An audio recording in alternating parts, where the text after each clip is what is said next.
Good evening, everyone. Welcome to Hub Nation, or welcome Hub Nation. We welcome you to another episode of 5 Elements of Success Player Development Series.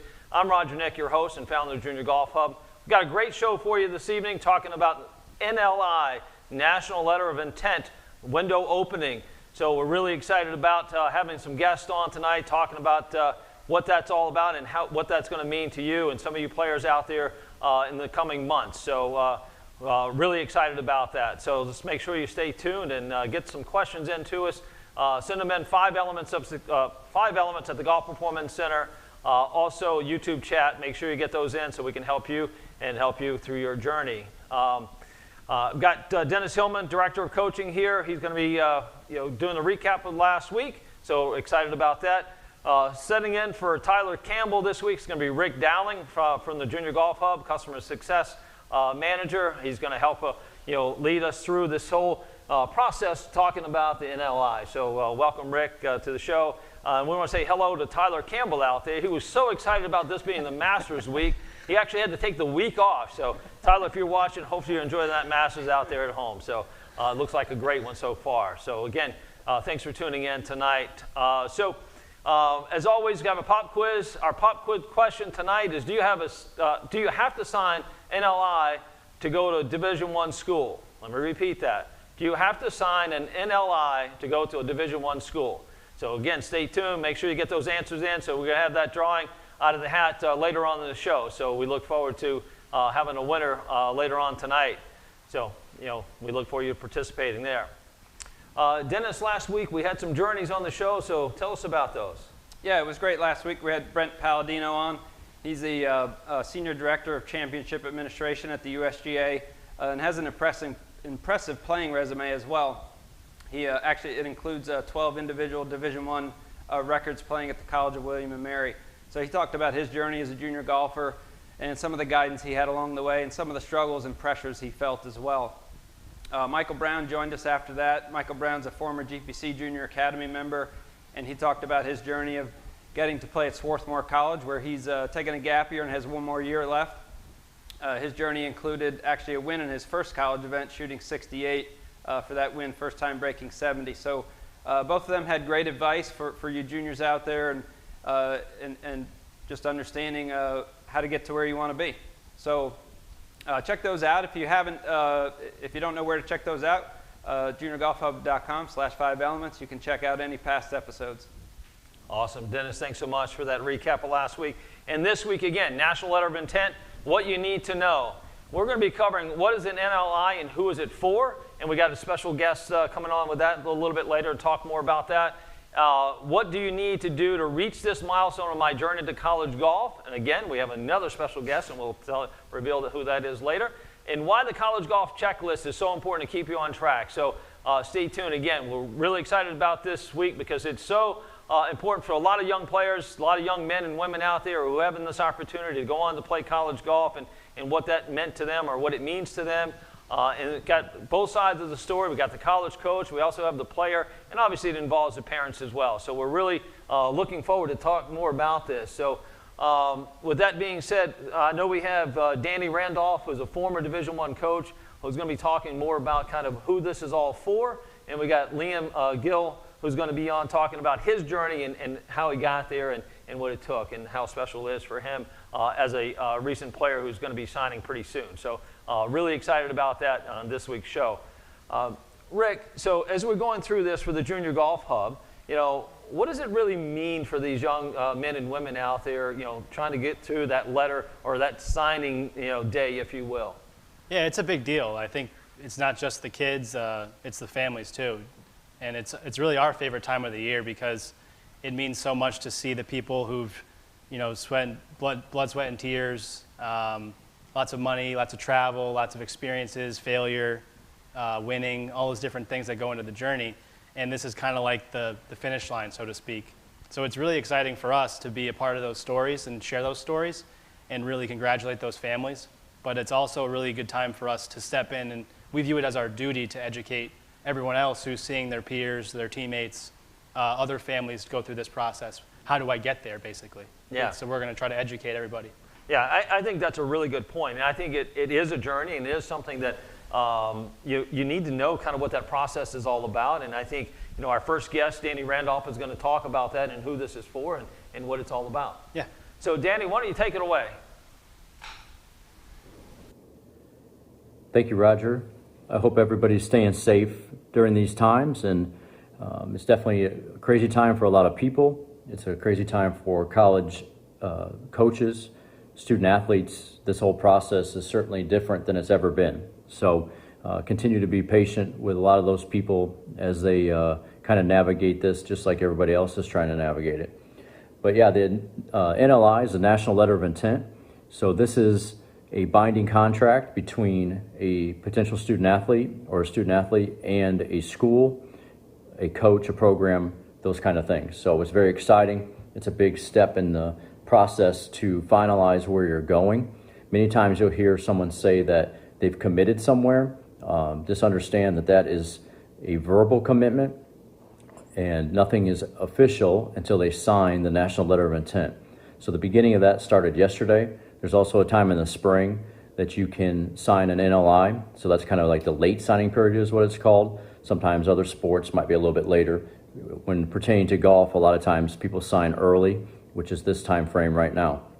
Remember that there's a couple different organizations, the NCAA, the NAIA, and the National Junior College Athletic Association. Those are kind of the three main ones to always remember, and they all have kind of different rules, regulations, and things like that. So NCAA Division I and II have a national letter of intent. So you sign that. Usually it's emailed to you or sent in FedEx or UPS, something like that. It used to be in a fax form, so some people still may do that. But you'll actually get that at a certain time. You have to sign it within a few certain days, and then you send it back. So that's with Division I and Division II. With Division III, since there's no athletic scholarships, they have what they call a celebratory form that you can sign if the school chooses for you to do that or people choose to do that. So that's something that's a little bit different. When it comes to NAI, they also have NLIs. However, you can sign an NLI at any point. You can sign it now, you can sign it in December, you can sign it in February.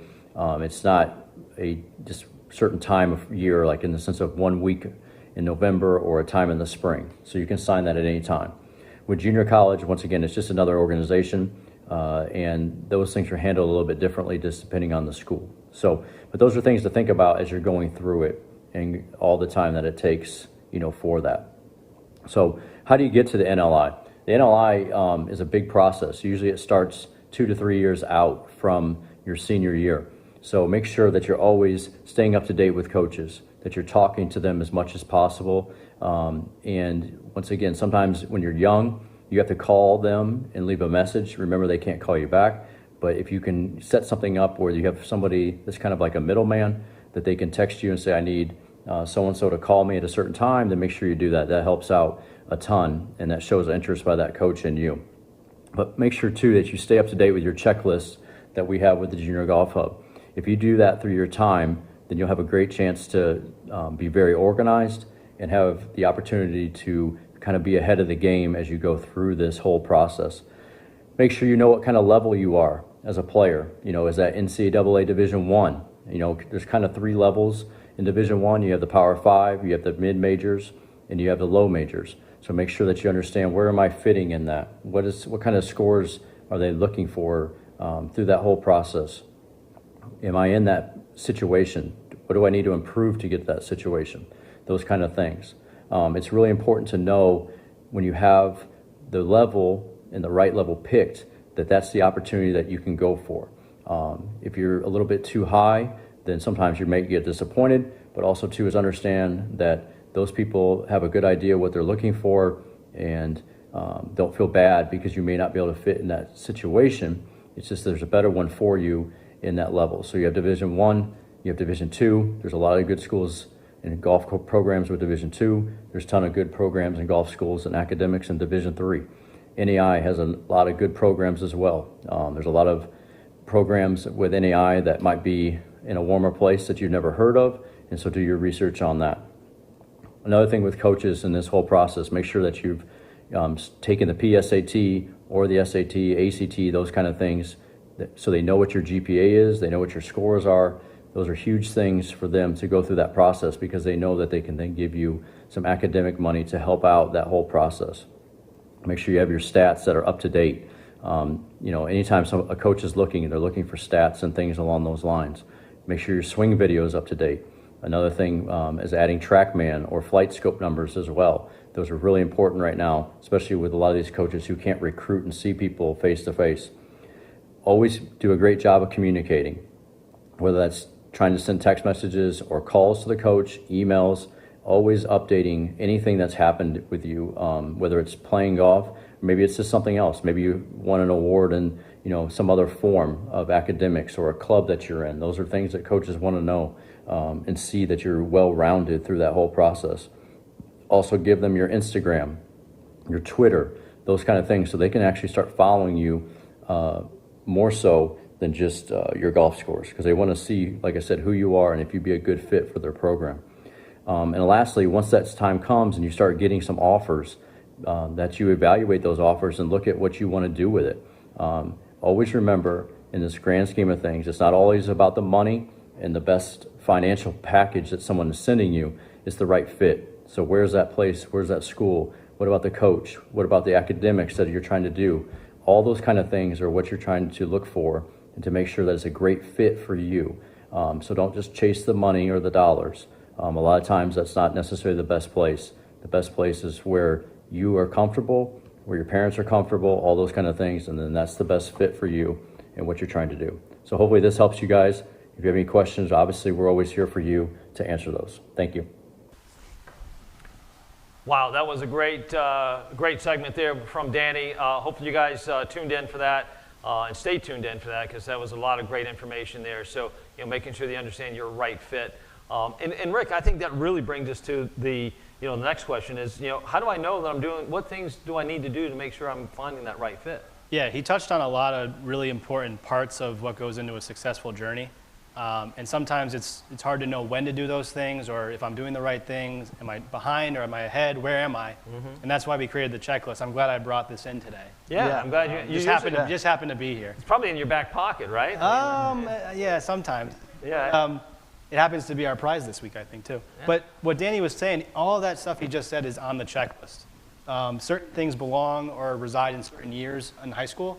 For example, junior year is when you should register for the clearinghouse. Make sure that you're taking the right core courses and that you really can be a student athlete at the next level.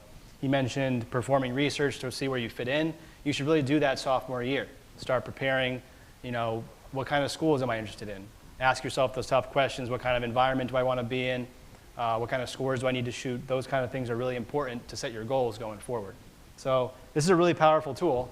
And if you guys answer the trivia question right this week, it can be yours. Awesome. Rick, that's really good. And on the other side of that, though, you have the coaches, right? And the coaches are looking as, I'm trying to find these good young players out there to fit my program. What are some of the things that they're doing, Ted, during this, especially this time with COVID and not being able to get out in tournaments and see what's going on with these players? Yeah, the college coaches, as much as the players are all struggling, they're struggling too. I mean, they've been restricted from seeing players in person, and just the world was changed for them. So they have been largely trying to think outside the box. Mm-hmm. A lot of them got on the Zoom calls and all that kind of stuff. But I've been fortunate enough to connect with some college coaches during this time. I took advantage of their downtime to have some conference calls with these guys to say, hey, what can we do for you from the Junior Golf Hub side? And a lot of them have come back and said, well, we're trying to get more information on players. How do we do that? And Mm-hmm. Of course, I point to the hub because kids can go on there and put all sorts of information on it. But also, we have this player development index that I know you're quite familiar with, being the founder and developer of the Player Development Index. And we've got 3 ways that you can participate in that. First, a self-assessment. So you get on the hub, take that. It's real easy. You can do it in minutes, get you started on the process. And we have coach guided, and then the full PDI, which really puts you in touch with where you are on your journey. And what the Player Development Index, why it's important is we measure all these points of data that college coaches maybe I haven't even thought about. Like, for instance, a very simple one is pull-ups. That's one of the physical elements.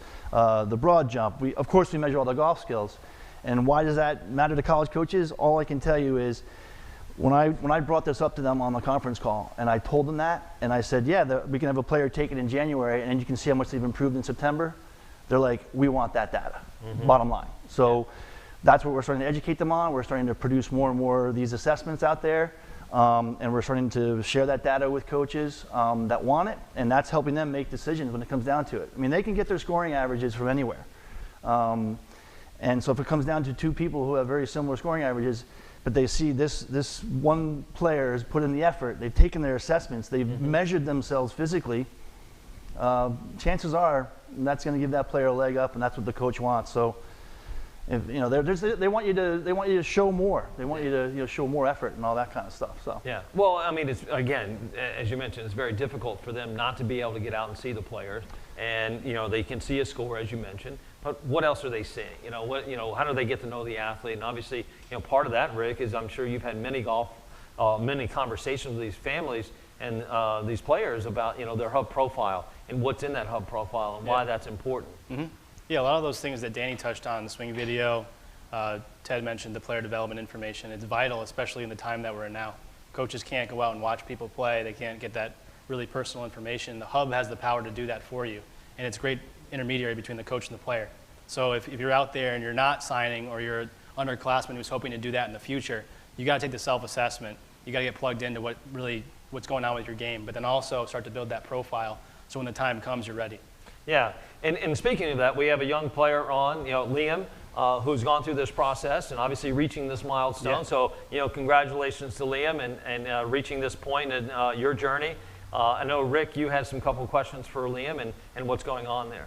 Yeah, Liam, thanks for being on today, buddy. Hey, thank you for having me. Awesome. Yeah, we're curious, and we like to, tell everyone who's watching, we want to hear about how you got to where you are today. You're at the cusp of signing with your school. So why don't you tell everybody about your journey? Yeah, for sure. I played a lot of different sports, primarily hockey and lacrosse, and that basically gave me a good side of my hand-eye coordination and everything I needed for golf.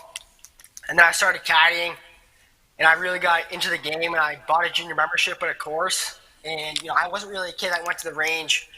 I really was a kid that learned how to get around a course and always wanted to be on the course. I wasn't really a range rat. I, got out there, hit it as far as I could, made as many putts as I could, and learned how to maneuver my way around the course. Cool. And that, sprang up into my development, playing in tournaments and, signing an LI for a Division I school. Awesome. Yeah. Why don't you tell everybody when did you start this process? I know you're signing next week. When did you start taking this process in college golf seriously as a goal of yours? Definitely. So I knew I wanted to play college golf since the moment I picked up a club, but I didn't really start the process till I was about a sophomore in high school. I talked to my coach, and we started reaching out to, just basically all the coaches we could all over the country, and really seeing which ones responded, which ones we did, which ones didn't. So we crossed some off the list and basically edged that down to 10 or 15, May of my junior year in high school. That's awesome. So who are you signing with next week, and what does it mean to you to be doing that? Yeah, I'll be signing Monday with Seattle University. Really, to me, it means the world. Coach Chandonnet and I really do have a great connection. We have a lot of chemistry. And one thing that stuck out to me the most about Seattle was the fact that they're on the West Coast and the schedule they play. Yeah. So Liam, I think that's wonderful. And again, congratulations. And we were talking a little bit earlier about, kind of how did you get there? You talked a little bit about the coach finding you. And how did the coach find you? I know you had a connection, but then he also reached out to you because you had a profile and he wanted to know more about you. Yeah. So I had Junior Golf Hub, and that really was a platform that he could look at and see what I was doing, yearly, daily. I had so many boxes I could fill in about myself and, my personal information, my GPA transcripts, swing videos, and that really gave him a foundation of who I was, and it kind of just went from there. Yeah, that's pretty awesome. And then you also talked about with your coach back in Massachusetts, like, creating a plan and a plan to get there. Go through that process, because I think, a lot of young players need to understand that it just doesn't happen. You had to create a plan to do this. I think a lot of young players kind of look at the biggest, Division I schools, and it's like, oh yeah, I want to go there. And they really kind of set their minds on those, and they reach out, pretty early. And a lot of them don't get back, and they kind of get discouraged. And they look at that and like, oh yeah, I'm not going to play there. And for me, I hadn't really heard of Seattle University until June, after everything that happened with the NCAA and how seniors are going to come back and, take up spots on teams. So I really was thankful that I had the opportunity to do that. Yeah, that's great. I think that's so important for young players to hear that and know that there's opportunities out there, and be patient and put the work in. And obviously, you found that it does work out in the end. So again, hey, thanks so much for being on the show tonight, and congratulations and good luck on Monday. All right, thanks so much. So Rick, I think that's just one of the stories that you hear on a daily basis, on the Hub, and I think that's so wonderful to hear a young person so excited about that. But then there's the other side of that, which is, I'm not signing a letter of intent. So what does that mean to them? Yeah, I think what everyone can learn from Liam is that you have to keep an open mind. What Liam, he embodies the dedication, and he's a competitive player. I've had the chance to see him play and actually play against him in a few tournaments, but he kept an open mind through this process. He mentioned that this whole COVID-19 has really affected the coach side and the athlete side and really changed the landscape of how this usually works. But he stayed strong. He kept his options open. He got reach out from a coach he's never heard of, but he just did his homework, and it turned out to be a great fit. Yeah. And I think if you're out there, you have to really stay true to what you want to get out of your experience. If you have a checklist, so to speak, of the things you're looking for in your college student-athlete experience, there are a lot of schools out there that might fit those boxes. Yeah, and speaking of that, and Ted, obviously you deal with a lot of the coaches, and as you just mentioned, you had conference calls with a lot of coaches, obviously being at home during this time. What are some of the things that they're saying about how they're going about this process of finding that young talent out there, knowing that some programs are unfortunately not going to be fielding teams next year, and there's some different spots out there? Yeah, the landscape of like the way the teams are comprised is different. The extra year of eligibility, so players that coaches thought were going to leave the program are now deciding to stay, and it's hard. So coaches are, they were recruiting actively and they're bringing kids in. Now it's changed, so they turn into a little bit of a psychiatrist, a little bit like, hey, but they talk about the options, right. like, and sometimes. The kids don't want to hear it, but to Rick's point about Liam had an open mind. Like Liam had it set that he wanted to go someplace else. But when the world changed, and he mentioned 8 months of not knowing what's going on, to now here he is on during the NLI week here, like he's got a place to go because he was open to it, and he used Junior Golf Hub. He found other places that were maybe wouldn't have been on his radar, and it gave him options. And having options is always a good thing. So coaches right now are trying to explain the options, which is not always an easy conversation, right. But there are options, and they are trying to think outside the box and talk about PG years, gap years, and all that kind of stuff. So they're in a tough spot too. Not that I'm defending the coaches, believe me, but like they're struggling. Well, Liam even said, and we hear this quite often. I mean, there are fewer spots, and there's more people out there, and you just don't know what to do. And I think the idea of what you guys are doing, the Junior Golf Hub, and creating more educational tools and information out there to kind of understand that landscape, I think that's really important. For the parents out there and young players out there, I mean, I think it would behoove you to go to the Junior Golf Hub, look at the essentials guide, start understanding what's out there, go to hit the links and see what's out there, because I think you're going to find some good solutions. Yeah, and right now, I mean, November is our favorite time of the year. We have basically NLI A to Z. Yeah. Anybody can learn everything they need to know about NLI and then go in and do the things we're talking about. Yeah. Well, November 23rd, I'll put a plug in. We've got a webinar coming up on November 23rd that we're going to be talking more about that. So hopefully you guys can tune into that. 5 things you must do to get signed next year. So for you young players who are looking for that, so tune in on November 23rd. So you'll see that on your screen. You'll be able to kind of just click on that and register for that event coming up. So, I mean, those are the things that I think you guys are trying to do to help the players out there and parents, and obviously even the coaches can kind of understand who's registering for these things and what's going on. So they're going to be better educated and understand, that they're not going to have the same, kind of scholarship opportunities, or maybe they have no money for funding, if you will, right? I mean, that's some of the things we're hearing. Yeah, during COVID, we had webinars, and college coaches were kind enough to participate, when they were allowed to. And it was interesting. I know a couple of coaches. I know Rick spoke to a couple of them, but they were aware of some people who were on the call, right? Yeah. So that goes to what I said earlier about, you got to put yourself out there, be a little different. If you do community service, make sure you put that on your profile. College coaches look for that. They want a good person, not just a good golfer. Right. I know that's one of the things we stress here at the GPC, and I believe in it, and I know Junior Golf Hub, it's very important, to our philosophy as well. So, I totally agree with that. So. Yeah, awesome.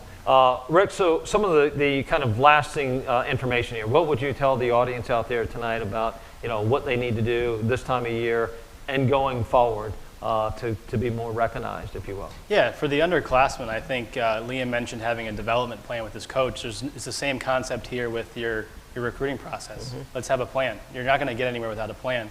And the checklist is going to help you get started on those steps. For those who are seniors, there are options out there for you too. This is a different year.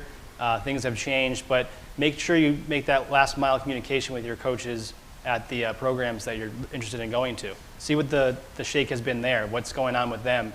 Maybe there's still a spot, maybe things have changed.